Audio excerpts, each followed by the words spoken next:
تجد الآن في قناة من القنوات الفضائية، وأنا أقول الفضائحية، فضحونا.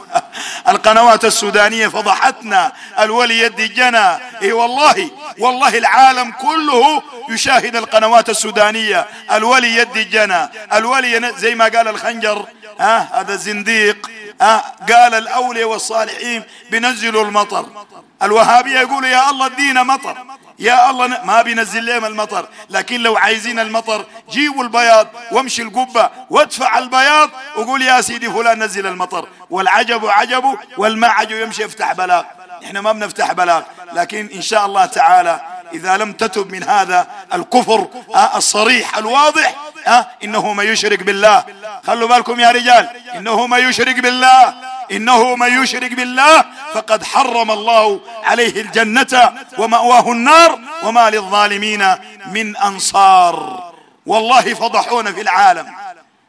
قنوات سودانية تنقل عبر فضائيات بأن الولي الصالح يخلق الأجنة في بطون الأمهات، بأن الولي الصالح يستطيع إنزال المطر، بأن الولي الصالح يحيي الموتى. خليته لله شنو؟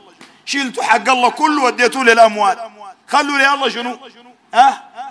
وين؟ قل إن صلاتي ونسكي ومحياي ومماتي لمن يا رجال؟ أسألكم بالله، لله رب العالمين لا شريك له، وبذلك أمرت وأنا أول المسلمين. قل إنني هداني ربي إلى صراط مستقيم، قل إنني هداني ربي إلى صراط مستقيم دينا قيما ملة إبراهيم حنيفا وما كان مشركين وما كان من المشركين. قل إن صلاتي ونسكي ومحياي ومماتي لمن؟ لله رب العالمين لا شريك له، وبذلك أمرت وأنا أول المسلمين.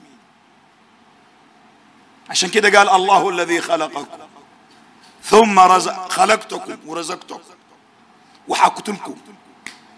طيب بعد ذاك اتحدى قال يا تولي ولا يا تصالح، قل هل من شركائكم من يفعل من ذلكم من شيء. وانا اسألك بالله يا اخي ذكي، واسألك بالله يا شيخ عبد الغني، اكتر من كده الله يفهم عباد القبور ديل كيفين؟ اللي عبدوا الجباب والاضرحة، اللي عبدوا القبور، اللي عبدوا الشيوخ. اسألكم بالله، الله قال الله الذي خلقكم ثم رزقكم ثم يميتكم ثم يحييكم هل من شركائكم من يفعل من ذلكم من شيء. الأربعة ديل منو اللي بيخلق مع الله؟ منو اللي بيرزق؟ منو اللي بيحيي؟ من الذي يميت؟ منو؟ هل من شركائكم من يفعل من ذلكم من شيء؟ سبحانه وتعالى عما يشركون. الله قال يا أيها الناس ضرب مثل فاستمعوا له إن الذين تدعون من دون الله لا يخلقوا ذبابا. ضبانة ما يخلق له يا أخي، ذبابة ما يخلق. مثل الذين اتخذوا من دون الله أولياء كمثل العنكبوت اتخذت بيتا وإن أوهن البيوت لبيت العنكبوت لو كانوا يعلمون.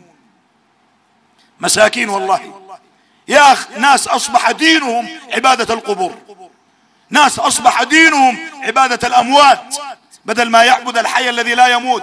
الله لا إله إلا هو الحي القيوم، يعبد له زول ميت له 60 سنة. مصيبة لما مصيبة أخوان؟ مصيبة لما مصيبة؟ بلوى لما بلوى؟